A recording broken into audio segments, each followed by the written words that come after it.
The New York Knicks kicked off the Mike Brown era with a thrilling, hard-fought victory over the Cleveland Cavaliers, but it wasn't without its heart-stopping moments. Donovan Mitchell nearly stole the show, erupting for 21 points in the third quarter to give the Cavaliers a one-point lead and silence the once-roaring Madison Square Garden.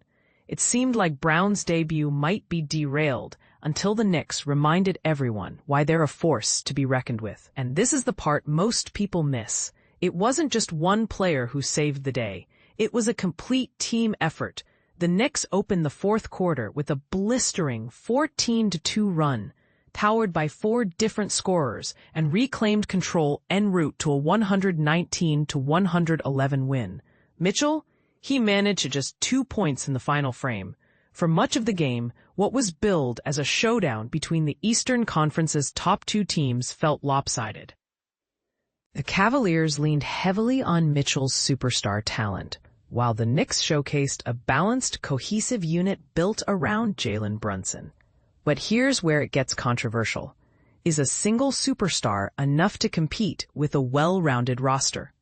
The Knicks' performance suggests otherwise. Mike Brown's vision for the team was on full display. The scoring was remarkably even, with Brunson, 23 points, OG Anunoby, 24 points, and Mikal Bridges, 16 points. Leading the charge, 5 players scored in double figures, and the ball movement was exceptional, resulting in 22 assists. Brown's emphasis on depth was also evident, as he deployed an 11-man rotation early in the game. What stood out even more was the Knicks' defensive intensity and hustle. Bridges, in particular, was a game-changer. Brown had praised his next-play speed, the ability to seamlessly transition between offense and defense during the preseason, calling it the standard for the team. Bridges delivered, grabbing an offensive rebound and setting up Anunoby for a three-pointer to cap an 11-0 run in the first quarter. Later, he stripped Jalen Tyson and raced down the court for an uncontested layup, part of a 7-0 solo run that gave the Knicks a 26-16 lead. His energy was contagious, and the Knicks dominated the rebounding battle 46-32, despite missing key rebounders Josh Hart and Mitchell Robinson. The Cavaliers mounted a 16-2 run in the second quarter to close the gap, but the Knicks bench stepped up. Landry Shamet and Miles McBride combined for 10 points during a 10-3 run, keeping Cleveland at bay. And this is the part most people miss. The Knicks bench isn't just deeper than last year, it's a legitimate weapon.